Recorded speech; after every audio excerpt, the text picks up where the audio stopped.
गुरु गुरु में भेद है, हर गुरु में भेद है।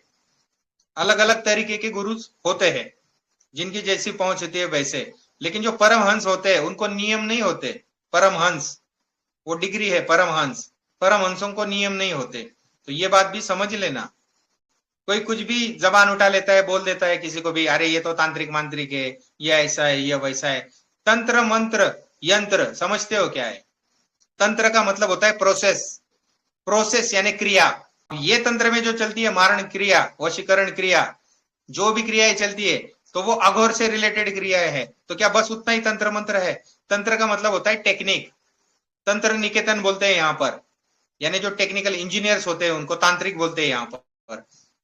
अभियांत्रिकी, तांत्रिकी ऐसा बोला जाता है। तंत्र, तंत्र का मतलब होता है प्रोसेस। जो आप प्रोसेस करते हो उसको बोलते हैं तंत्र।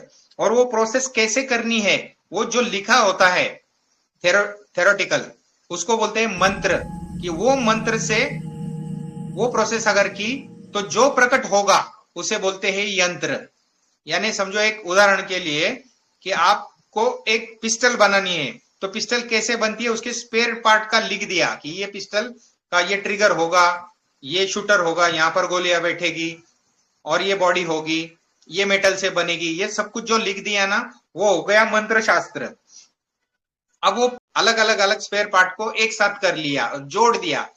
जोड़ने की जो प्रक्रिया थी उस प्रक्रिया को बोलते हैं तंत्र। मंत्र हो गया, तंत्र हो गया। और जो सामने बनकर आ गया तो वो हो गया यंत्र। यानी पिस्टल जो सामने बन के आ गई वो हो गई यंत्र। और काम यंत्र से होगा। फिजिकल वर्ल्ड में काम जो होता है वो यंत्र से होता है। आपके पास में सिर्फ थ्योरी है, आपके पास में सिर्फ प्रोसेस है, लेकिन आपके पास में यंत्र ही नहीं बना हुआ है, तो क्या प्रैक्टिकल होगा? किसी ने मुझे सवाल पूछा था कि दादाजी को शरीर लेने की क्या जरूरत पड़ी, वो क्या ऐसे ही नहीं कर सकते थे क्या? अरे वो सब कुछ कर सकते थे। वो सब कुछ कर सकते हैं क्योंकि वो ओमनी प्रेजेंट, ओमनीपोटेंट जो भी है उनके पास में ना सर्वसमर्थ है। वो आए आपके लिए, आपके जैसा बन के, क्योंकि उसकी जो लैंग्वेज है वो मौन की लैंग्वेज, आपकी लैंग्वेज भाषा की लैंग्वेज। तो मौन की लैंग्वेज आप कैसे समझोगे मुझे बताओ? आप नींद में तो खुद को भूल रहे हो, कैसे समझोगे उसकी भाषा? तो वो यंत्र के रूप में आपके सामने आ गया। तो कुछ गुरु इसको मनोशरीर यंत्र बोलते हैं, मनोशरीर यंत्र। तो मन और शरीर का ये यंत्र आपके सामने आ गया है। तो इसका प्रोसेस भी हो चुका है, ये लिख भी चुके हैं और ये आपके सामने आ चुका है। अब ये यंत्र से क्या होगा? गोली चलेगी। बंदूक है ना तो गोली चलेगी, क्योंकि उसमें वो क्या है? इनबिल्ट कैपेसिटी है, इनबिल्ट कैपेसिटी। अब दूसरे बोलेंगे हमारे पास में भी यंत्र है, हम भी चलाएंगे गोली, तो चलाओ। क्योंकि बंदूक जो होती है ना वो अलग अलग होती है ना। एक पानी की पिचकारी की होती है, देखो वो छोटे छोटे बच्चे होते हैं, वो बोलते हैं बंदूक है, बंदूक है हमारे पास में, और ऐसे पिचकारी उड़ाते हैं वहां पर, पानी की पिचकारी। तो बंदूक तो उनके पास में भी है, गन तो उनके पास में भी है। और अगर वो उसमें खुश होते हैं कि देखो हमारा भी पानी उड़ रहा है वो गन से, और इससे हम मारेंगे, तो ऐसा कुछ होता नहीं है और होगा भी नहीं। तो हर एक यंत्र की अपनी अपनी विशेषता, अपनी अपनी खासियत है। तो मुझे किसी ने सवाल पूछा था कि ये मंदिरों में जाना चाहिए कि नहीं जाना चाहिए। मैंने बोला क्यों नहीं जाना चाहिए? क्योंकि वो यंत्र है, लेकिन कौन से वाले? जो डिवाइन तरीके से बनाए हुए मंदिर है वहां पर जाना चाहिए। क्यों? क्योंकि उसमें यंत्र है, श्री लक्ष्मी यंत्र बनाया हुआ है। वो मंदिर का जो शेप बनाया हुआ है वो लक्ष्मी यंत्र के शेप में बनाया हुआ है। अगर आप वो मंदिर में जाओगे तो आपको पैसा आना शुरू होता है। बालाजी मंदिर है, लोग बोलते हैं कि वहां पर जाएंगे तो हमको पैसा आना शुरू होता है, ये होता है, वो होता है। अब एक झूठ बोलेगा, दो झूठ बोलेगा, करोड़ों लोग क्यों झूठ बोलेंगे? उनके अगर प्रॉब्लम सॉल्व हो रहे तो वहां पर वो किसी पंडे पुजारी से या फिर वहां पर रखी हुई मूर्तियों से नहीं हो रहा। ये वास्तु शास्त्र है, वो यंत्र है। जिस यंत्र में आप जाते हो उस यंत्र की गरिमा, उस यंत्र की वो क्या बोलेंगे उसको, महत्ता है। किसी यंत्र में जाओगे, किसी मंदिर में जाओगे तो स्किन डिसीज अच्छे हो जाएंगे। कोई बोलते कि यहाँ का पानी हमने पी लिया तो ये हो जाता है, जमजम का पानी है तो बहुत पवित्र होता है। कोई बोलते होली वाटर है चर्च का। ये क्या है ना कि वो यंत्र से आए हुए हैं। ये बात समझ लेना कि ये यंत्र का इफेक्ट है। मशीन सेम है लेकिन अलग अलग वो रिजल्ट देगी। जैसे मंदिर हमने क्या किया, फिर घर में ही मंदिर बना लिए, लकड़ी का मंदिर, उसमें हजारों देवी देवता उसमें रख दिए और बोलते उनको मांगते हैं फिर हमको ये दो, हमको ये दो, हमको वो दो। अरे वास्तु शास्त्र है इसमें। क्या तुमने लक्ष्मी यंत्र वहां पर स्थापित किया था? और जहां पर देवी देवता रहते वहां पर मनुष्य नहीं रह सकते, जहां पर मनुष्य रहते वहां पर देवी देवता नहीं रह सकते। सिंपल सी चीज है।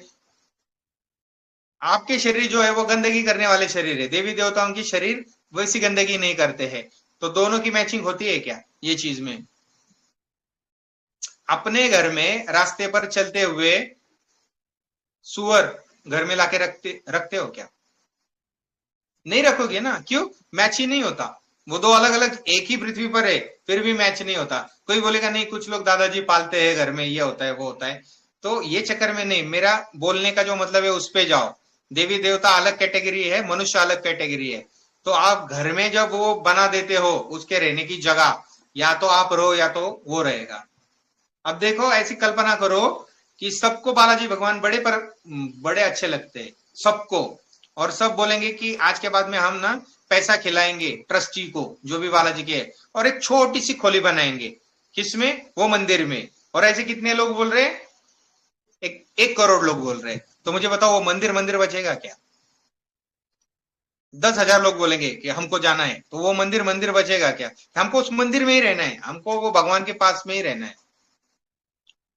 तो वहां पर क्या है? यंत्र है, तो उसकी एक पवित्रता होती है। एक मंदिर का उदाहरण लेके बोल रहा हूं, हर एक मंदिर की अपनी अपनी खासियत है। कोई अगर बोलेगा कि मुझे वहां पर जाना है तो हाँ जाकर आ सकते हो, कोई दिक्कत नहीं है। लेकिन जितना वहां पर तप देकर आओगे उसके बदले में जो भी पैसा मिलेगा तो उतना तप आपको लेना पड़ेगा, तब जाने की डेयरिंग करना।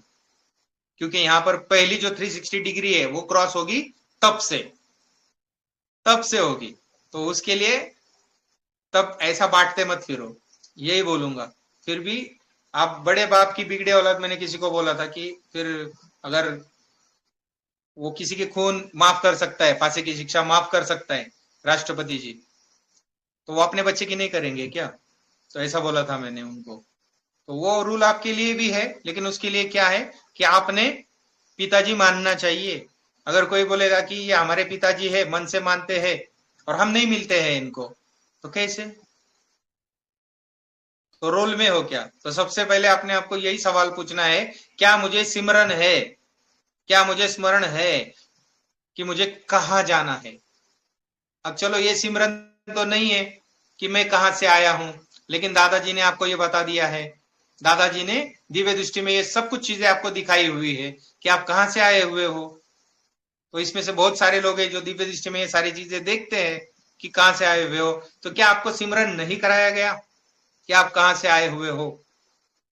अच्छा, कहां जाना है क्या ये आपको नहीं बताया गया कि आपका टारगेट क्या है? टारगेट क्या है? सुबह मैंने किसी के साथ में बात करते हुए ऐसा बोला कि अपना टारगेट ऑडियंस जो है ना वो ऐसा होना चाहिए। कोई भी लोग ऐसे ही नहीं सुनने चाहिए, क्योंकि वो अपना मत दे देंगे, क्योंकि उनके पास में नॉलेज ही नहीं है, तो वो इतनी ही बात करेंगे। क्योंकि जिनको तंत्र मतलब सिर्फ अघोर ही लगता है, उनको तंत्र मंत्र यंत्र ये पता ही नहीं है कि तंत्र क्या, मंत्र क्या, यंत्र क्या, ये इनको पता नहीं है। और गुरु होता है सूत्र, यानी उसका जो शरीर है वो है सूत्र, यानी फॉर्मूला। जैसे E is equal to MC², ये फॉर्मूला है, बस उतना ही याद करो। ये सब कुछ कैसे बना दिया वो याद नहीं करना, वो सिर्फ एक बटन दबाना और लाइट लग जाएगी। ये होता है सूत्र। तो आसान होता है सूत्र, क्योंकि बहुत सब कुछ है ना एक छोटे से इसमें आ जाता है, तो उसको बोलते हैं सूत्र है ये। तो ये छोटे छोटे सूत्र होते हैं ना, इनको बहुत वैल्यू होती है। तो जितने भी वेद आदि जो भी ग्रंथ है वो सारे सूत्र है, सूत्र। और आपका गुरु आपके लिए सूत्र होता है कि वो सूत्र से चलोगे तो आप मुक्त हो। कोई बोलेगा ऐसे कैसे होगा, हमने तो सिर्फ चाय पत्ती डाल दी, हमने ये डाल दिया, इससे कैसे चाय बनेगी? ऐसे ही चाय बनेगी, क्योंकि आपने चाय नहीं बनाई है, इसलिए आपको पता नहीं है कि चाय ऐसे बनती है। तो जिसने ये चाय बनाई होती है उसको पता होता है कि यही है प्रोसेस, यही है तंत्र इसका, और इसको क्या क्या बोलते हैं उसको ये भी पता होता है। तो मैं हमेशा बोलता हूं कि जिसको भी पता है ऊपर का तो वो बताए ना फिर कि ऊपर के सूत्र क्या है, ऊपर के तंत्र क्या है, ऊपर के मंत्र क्या है। कम से कम यहाँ के 36, किसी ने मुझे बात करते हुए आज ही बोला कि दादाजी क्या हम लोग वो 36 जो चक्र आपने बताए, जो आपने मेरे से डिस्कस किए थे और जो मैंने लिख के लिए थे, तो क्या ये 36 चक्र और उनके अक्षर हम उनके साथ में डिस्कस कर सकते हैं क्या आज के ज्ञानदान में? तो मैंने बोला नहीं कर सकेंगे। नहीं करेंगे, क्योंकि इन लोगों को अभी तक अपने रोल ही पता नहीं है। क्योंकि आप किसको तलवार दोगे? जो युद्ध के लिए निकलेगा। जो घर में बैठे रहने वाला है उसको तलवार देके करेंगे क्या? अभी तक जो ज्ञान दिया वो क्या कम है क्या? तो उनको और 36 के 36 पूरे चक्र नाम के साथ में बताओ, उनके अक्षर क्या है वो भी बताओ, वहां के राज भी बताओ, पूरे 786 7 चक्र जो मेन ये शरीर के, फिर ऊपर वाले 720 डिग्री के 8 चक्र, और उसके ऊपर वाले 1080 वाले 6 चक्र।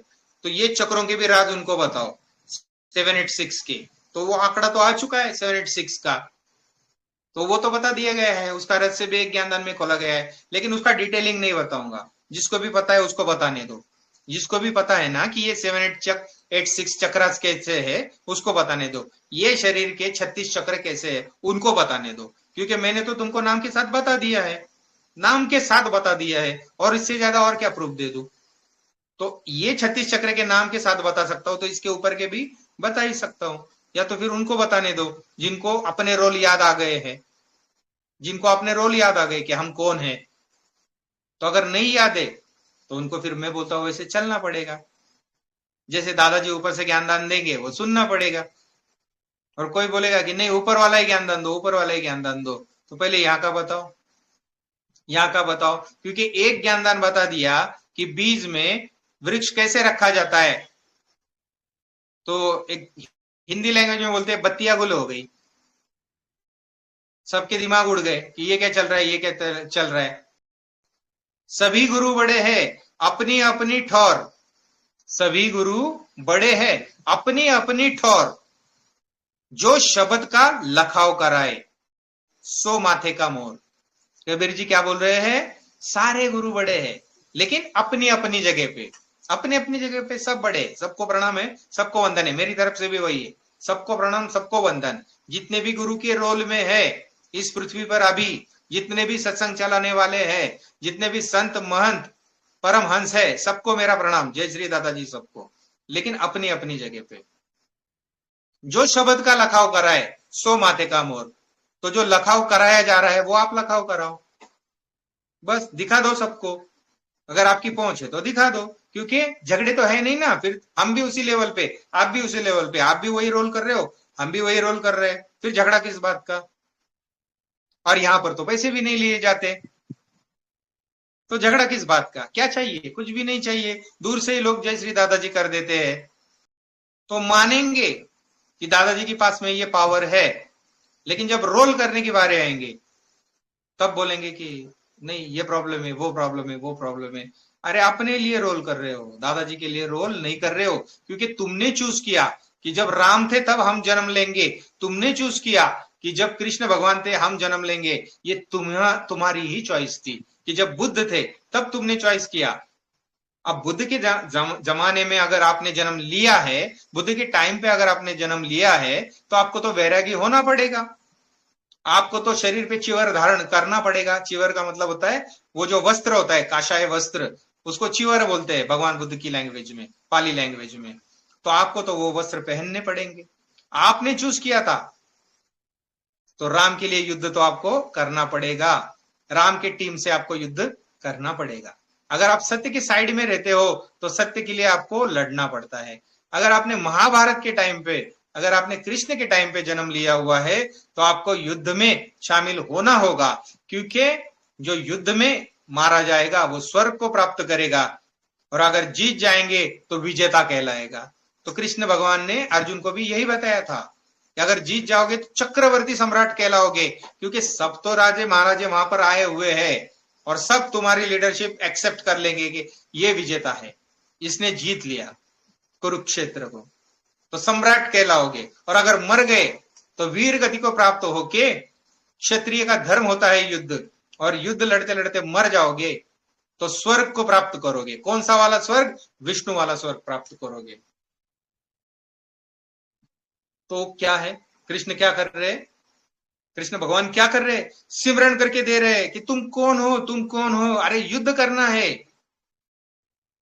मन करे सो प्राण दे, मन करे सो प्राण ले, वही तो सर्वशक्तिमान है। सुना है क्या? यह अच्छा भजन है, कभी सुन लेना। मन करे सो प्राण दे, जो मन करे सो प्राण ले, वही तो सर्वशक्तिमान है। तो सर्वशक्तिमान कौन है? जो मन करे उसका तो प्राण दे दे, मन करे तो प्राण ले ले, वही तो सर्वशक्तिमान है। तो अपने आप को पूछ लेना, मैं किसी को प्राण दे सकता हूं क्या? नहीं दे सकता। प्राण ले सकता हूं क्या? हाँ ले सकता हूं। तो यही उनको बताया जा रहा था कि प्राण लेना तुम्हारा रोल है। और अर्जुन जी क्या बोल रहे थे वो टाइम पे भगवान कृष्ण जी को कि नहीं नहीं मैं नहीं करूंगा, ये मैं नहीं करूंगा, ये तो पाप है, ये तो पाप है। अरे कैसा पाप कैसा पुण्य? अब परम पिता परमात्मा स्वयं बोल रहे हैं कि तुम्हें मारना है इनको, तो मारना पड़ेगा। मैं उस जमाने की बात कर रहा हूं, ये अभी की जमाने के नहीं तो बोलेंगे कि दादाजी बोल रहे हैं मारो मारो मारो, तो हमने किसी को मार दिया तो क्या कर दिया। अगर भगवान कृष्ण ने बोला था मारना है तो हम भी आज मार रहे हैं। गलत समझे, गलत समझ लिया। फिर मैं ये नहीं बोल रहा हूं कि मारो, मैं बोल रहा हूं कि जो टाइम पे आपको जिस महापुरुष के साथ में रोल मिले वो रोल आपको उसके हिसाब से करने पड़ेंगे, क्योंकि वो आपका तारणहार है। आपने मान लिया है उसको कि वो भगवान कृष्ण है, तो भगवान कृष्ण की मानना अर्जुन के लिए अनिवार्य बात है, वो बंधन है उसके लिए, क्योंकि वो बंधन उसने बांध लिया है उसके साथ में कि ये मेरा कृष्ण भगवान है। अगर मान लिया आपने कि ये बुद्धत्व को प्राप्त व्यक्ति है, आप मान भी नहीं सकते कि अरे ये क्या, सिर्फ ऐसे कपड़े पहनने से कोई बुद्ध थोड़ी होता है। तो बुद्ध को भी बुद्ध नहीं मानना, वो जमाने में जन्म लेके और नहीं माने हो। बहुत से लोगों की बात कर रहा हूं जो 1,44,000 से हटके होंगे, यानी इसमें नहीं होंगे, वो भी ये ज्ञानदान सुनेंगे। तो वहां पर भी तो आप थे बुद्ध के जमाने में, लेकिन नहीं माना उनको बुद्ध आपने, वरना अगर उनकी बात मान ली होती तो ये ज्ञानदान सुनने के लिए यहां नहीं बैठे होते। तो जो मानेगा, मानना मतलब क्या? अंधाधुन मानना, मतलब जो भी बोल दिया वो मान लिया ऐसे। तो किसके लिए मान रहे हो? अधिकार होता है, अधिकार। अगर आपका ब्रिगेडियर आपको बोले कि फायर, तो आपको फायर करना ही पड़ता है। अगर आप फायर नहीं करते हो तो आपको डिसमिस किया जाता है, क्योंकि वो उसका हुक्म होता है। हुक्म, हुक्म, हुक्म का मतलब होता है कि जो नीचे जाएगा ही नहीं, यानी उसको अगर आपने गिरा दिया उसके हुक्म को, जो तेरी रजा वो मेरी रजा, रजा का मतलब होता है इच्छा, और तेरा हुक्म अगर हो गया, हुक्म का मतलब होता है आदेश, अगर तेरा आदेश आ गया फायर, तो फायर करना ही पड़ेगा। क्यों? क्योंकि तुम जो दे रहे हो, आदेश देने वाला कौन है? इंपॉर्टेंट चीज ये है ना। मैं हमेशा बोलता हूं, ये हमारे प्रधानमंत्री जी अगर बोलेंगे कि पड़ोसी मुल्क पर बॉम्ब डालो, तो सुनना पड़ेगा, फोर्स को सुनना पड़ेगा। लेकिन अगर गली में कोई भी उठ के बोलना शुरू कर दे, ये डाल दो डाल दो डाल दो, तो क्या डालेंगे? क्या कोई नहीं सुनेगा। तो ये होता है अधिकार। तो जो जिसके पास में अधिकार होता है ना, वो देता है आदेश। तो नाथ संप्रदाय में लोग बोलते हैं आदेश आदेश, आदेश गुरु का अलख निरंजन, ये उनका क्या है? बृहदवाक्य है, ये उनका जयकारा है। जैसे हम लोग बोलते हैं जय श्री दादाजी, तो वो बोलते हैं आदेश आदेश, आदेश गुरु का अलख निरंजन, अपने आप को जानो। अलख निरंजन का मतलब होता है, निरंजन का मतलब होता है दिया, परमात्मा। अलख का मतलब होता है देख ले, जो लखा नहीं जा सकता उसको अलख। लखना मतलब दिखाना। मैंने हमेशा बोला है, ये पंजाबी वर्ड है, हमेशा आएगा। जो शब्द को लखाए सो माथे का मोर, लखाना मतलब दिखाना। तो देखो नाथ संप्रदाय में भी अलख ये शब्द है, अलख निरंजन। सुना होगा, और नहीं सुना होगा तो भी सुन लेना कभी। आदिनाथ जी को गुरु मानते हैं और उनकी परंपरा चलती है, तो ये शब्द वहां पर भी आता है, अलख निरंजन, आदेश गुरु का। तो सुन लेना ये सारी चीजें। तो जो गुरु का शब्द गिराता है, नहीं गिराना चाहिए, बिल्कुल भी नहीं। या तो फिर उसको गुरु ही नहीं मानना चाहिए। पहली चीज, उसको कृष्ण भगवान मानो ही नहीं, क्योंकि युद्ध में उतार चुके हो उसको। कृष्ण भगवान आ चुका है युद्ध में, वो आ चुके हैं, आपके लिए आ चुके हैं, और आपका सारथ्य भी कर रहे हैं, यानी आपका रथ भी चला रहे हैं। जबकि वो एक ही चक्र से सबको मार सकते थे, लेकिन आपको रोल दिया है, आपको चांस दिया है कि आप वो करो। और अगर आप वो नहीं कर रहे हो, अगर आप वो कृष्ण का आप मान नहीं रहे हो, तो आप अवहेलना कर रहे हो अपने ही जो प्राप्ति होने वाली है उसकी, प्राप्ति की अवहेलना है। तो आपको सिमरन नहीं है, मतलब आपको सिमरन नहीं है कि आप कौन हो। तो गुरु क्या करेंगे, गुरु आपको बार बार सिमरन कराएंगे कि जाग जाओ बेटा, जाग जाओ बेटा, जाग जाओ बेटा। इससे ज्यादा गुरु कुछ नहीं करेगा। गुरु सिर्फ जगाने का काम करेगा, क्योंकि वो जागा हुआ है। तो गुरु गुरु का रोल करेगा। और अगर आप जाग गए हो तो आप उसी का ही अंग हो और आप अपना काम कर रहे हो। जो जागेगा सो पाएगा।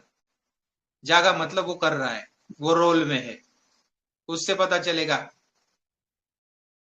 नींद में इंसान गाड़ियां नहीं चलाता, काम पे नहीं जाता, खाना नहीं खाता। जो नींद में होता है वो पड़ा रहता है, पड़ा आराम से पड़ा रहता है, कुछ नहीं करता है। तो वो जागा हुआ नहीं है, क्योंकि उसकी एक्शन बता रही है कि वो सोया हुआ है। तो जो जागा है वो एक्शन में होगा।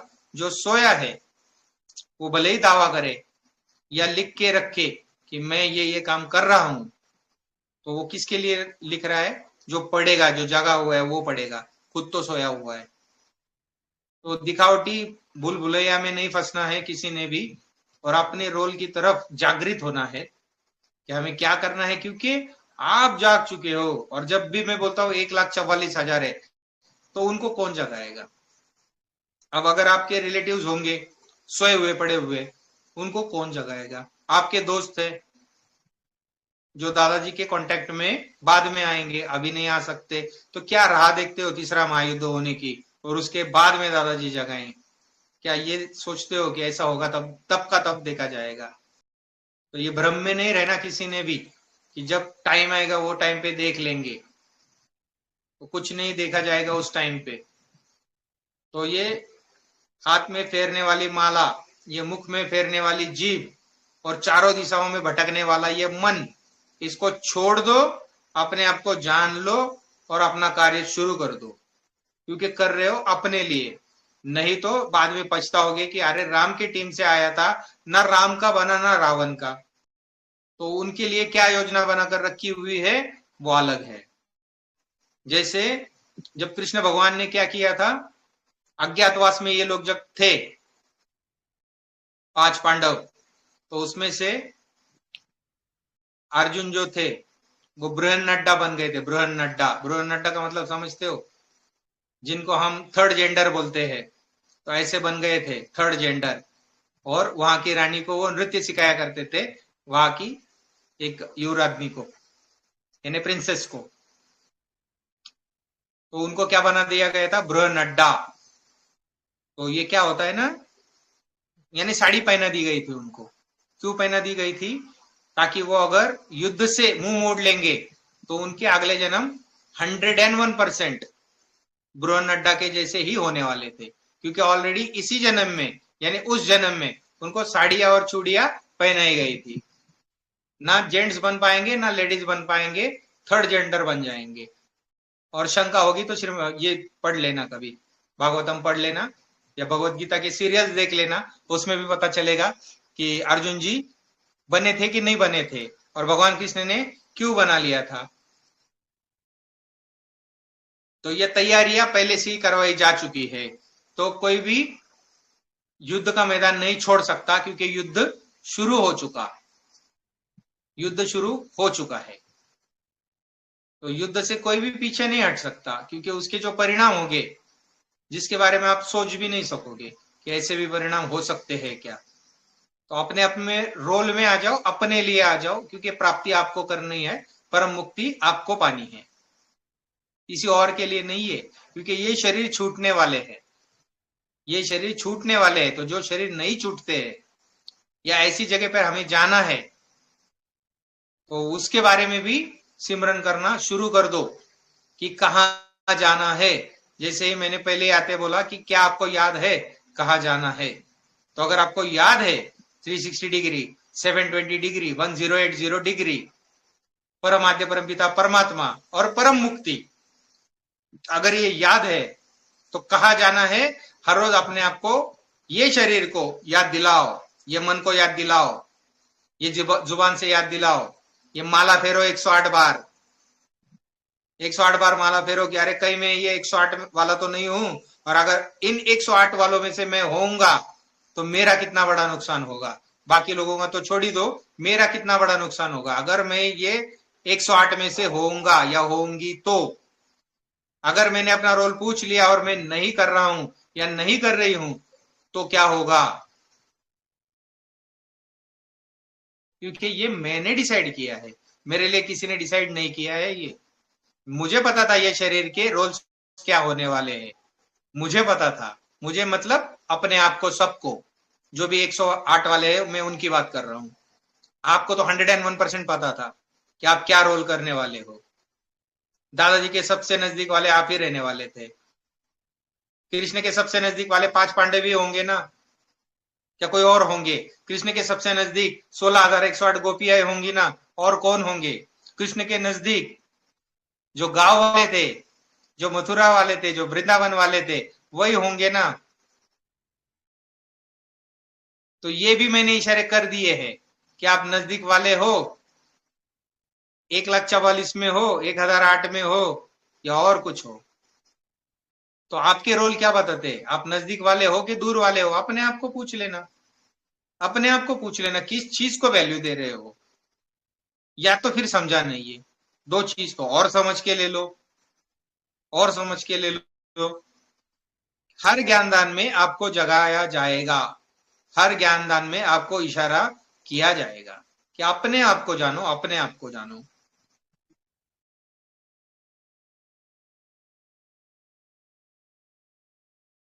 तो आज के लिए बस इतना ही है कि समझ लो ये सिमरन क्या चीज है। अपने आप को जानना ही सच्चा सिमरन है, क्योंकि जब तक ना चीनी हो आत्म, कैसे चीनोगे परमात्म? अपने आप को नहीं जानोगे तो परमात्मा को क्या जानोगे बेटा? सिंपल सी चीज है, नहीं जान पाओगे। अपने आप अपनी तरफ देखो ना, अपनी तरफ। लेकिन वो अवस्था कब आएगी? जब किसी को कुछ समझोगे। तत् त्वम असि, वो तुम हो मेरे खुदा, मेरे परमात्मा। तो किसी में वो देखने की शुरुआत करो। तत् त्वम असि, वो तू है, तू है, तू है। तेरा तुझको सौंपते क्या लागत है मोर, मेरा मुझ में कुछ नहीं, जो कुछ है सो तोर। यह अवस्था जब आएगी कि मेरा क्या है, ना ये शरीर मेरा, ना ये पृथ्वी मेरी, ना ये श्वासें मेरी, मेरा है क्या? मेरा मेरा कुछ नहीं तेरा, छोड़ दो अहंकार। अहंकार, अहम आकार, पालो शाश्वत सौख्य अपार। सौख्य यानी सुख, अपार यानी जिसका पार नहीं है, परम सुख, उसको प्राप्त कर लो। लेकिन कब? मेरा मेरा कुछ नहीं मेरा, यानी सब कुछ तेरा। ये पहली अवस्था। फिर बाद में पता चलेगा आम ब्रह्मास्मि, मैं ही तो खुदा। लेकिन स्टेप बाय स्टेप होगा ना, नहीं तो पहले दिन पे बोल दो मैं ही वो खुदा। तो तुम खुदा हो तो खुदा की जो भी क्वालिटीज है उसको प्रकट करो, बताओ ऊपर क्या है क्या नहीं है, बताओ। कोई नहीं बताएगा, और अगर बताता है तो उसको क्रॉस चेक कौन करेगा? मैं भी खुदा, तू भी खुदा। खुद से जुदा, खुद से जुदा, इसलिए नहीं पता खुदा। खुद खुदा, खुदाई, खुद खुदा खुदाई। तो अपनी खुदाई खुद अपने अंदर करो। अंदर मतलब ये शरीर के अंदर बिल्कुल नहीं। फिर एक बार बोलता हूं, इशारों को समझो। अपने आप को जानो, और आपका आईना गुरु होता है। आप जैसे हो आपका गुरु वैसा ही होता है। आपका गुरु आपका आईना है। फिर एक बार रिपीट करता हूं मैं, आपने चाहा ऐसा गुरु मिले, आपने चाहा, वरना तो आप किसी साधु सन्यासी के सत्संग में बैठे होते थे। जो भी 15-20 लोग अभी सुनेंगे, जो भी 100-200 लोग, 500 लोग आगे सुनेंगे, वो कान खोल के सुन लो। आपका गुरु आपका आईना है। आप जैसे हो आपका गुरु वैसा ही है। आप अंदर से जैसे हो आपका गुरु बाहर से वैसा है। और हकीकत यह है कि आपके गुरु अंदर से जैसे है वैसे आपको बनना है, वैसे ही आपको बनना है। तो पलट, तेरा ध्यान किधर है? इधर, इधर देखो। आईने में देखो अपनी शक्ल को, अपनी धूल हटाओ आंखों के ऊपर से, आईना दिखा देगा तुम कौन हो, who are you, who are you, ये आपको दिख जाएगा। लेकिन देखने के लिए आईने को ठीक रखो, नहीं तो आईने को तोड़ मोड़ दो, तोड़ मरोड़ दोगे तो गई बात, खत्म सब कुछ। आईना अपने पास में रखना। वो एक गाना था, आईना मुझसे मेरी पहली सी सूरत मांगे, मेरे अपने मेरे होने का सबूत मांगे, ऐसा कुछ तो गाना था। मेरे अपने मेरे होने की निशानी मांगे, मेरे अपने मेरे होने की निशानी मांगे। देखो आईना मुझसे मेरी पहली सी सूरत मांगे। अपने तो अपने होते हैं, बाकी सब सपने होते हैं। तो सपनों की दुनिया में मत उलझना, अपना कौन पराया कौन, ये समझ लो। एक्चुअल सिमरन कुछ नहीं है, आप ही वो सिमरन हो। और जब आप अपने आप को पहचानोगे तब मैं बोलूंगा जा सिमरन अपनी जिंदगी जी ले, अपनी जिंदगी जी ले। ये उधार की जिंदगी जी रहे हो, ये उधार की जिंदगी है जो ये शरीर के एमएसवाई को, मनोशरीर यंत्रों को मिली हुई है, उसकी स्टोरी जी रहे हो आज। ये शादी करेंगे, बच्चे करेंगे, काम पे जाएंगे, ये करेंगे वो करेंगे, उसकी जिंदगी है। अपनी जिंदगी कब जियोगे? तो डायलॉग में भी अध्यात्म को ढूंढो, अपनी जिंदगी जी ले। क्या बोल रहा है कि जा सिमरन अब अपनी जिंदगी जी ले। तो मैं भी बोलूंगा फिर जब आपको याद आएगा तो, जिस जैसे अभी कुछ लोगों को याद आ गया क्या करना है क्या नहीं करना है, लग गए सब, जुट गए काम में, अपनी जिंदगी जी रहे, किसी के लिए नहीं कर रहे, अपने लिए कर रहे, क्योंकि अंदर से सुकून मिलेगा करने से। देख लेना करके, नहीं मिला तो मुझे बताओ, क्योंकि इसमें आपको पैसा नहीं मिलने वाला किसी को कुछ भी। मैं ये बोल रहा हूं मुझे कुछ पैसा नहीं मिलने वाला है अभी ये सब चीज का, क्योंकि ये पैसे के लिए हो ही नहीं रहा है। तो ये बात को पकड़ो, ये जो हो रहा है ना, वो जिस चीज के लिए हो रहा है, अगर उसका थोड़ा सा भी अंश लग गया ना, तो इतना आनंद में रहोगे, इतना आनंद में रहोगे। मैं ये नहीं बोल रहा हूं कि घटनाएं नहीं घटेगी जिंदगी में, लेकिन अपने आप पे रहकर अगर ये सब कुछ करोगे ना, तो कोई भी घटना आपको विचलित नहीं कर सकती है। क्योंकि बहुत सी चीजें ऐसी होती है कि मैं थोड़ा सा चिल्ला के बात करता हूँ तो दिमाग ऐसे हो जाते कि अरे ये क्या ये क्या ये क्या, तो सुनना बंद हो जाता है, ब्लैंक हो जाते हैं। कुछ लोग बोलते दादाजी आप क्या बात कर रहे थे ना, वो तो उस टाइम पे तो सब सुन लिया, अभी याद कुछ नहीं आ रहा। अरे ब्लैंक हो गए थे वो टाइम पे, समाधि में पहुंच गए थे, अपने आप पे पहुंच गए थे। तो ये अहंकार को याद नहीं आएगा, अभी दिमाग को चाहिए वो फिर से रिकॉल करने के लिए। तो रिकॉर्डिंग सुनो, फिर पता चलेगा कि कौन से पॉइंट पे ब्लैंक हो गए थे, उस पॉइंट को पकड़ो। समाधि समाधि और है क्या? ब्लैंक होना समाधि है। जागने वाला तो है, अहंकार नहीं है, समाधि। ठीक है, तंत्र मंत्र यंत्र और सूत्र, ये चार चीजें बताई इसमें। तंत्र क्या होता है, लोगों का तंत्र की तरफ देखने का नजरिया कैसा है, मंत्र क्या होता है एक्चुअली, तो मंत्र क्या होता है ये भी मैंने बता दिया आज।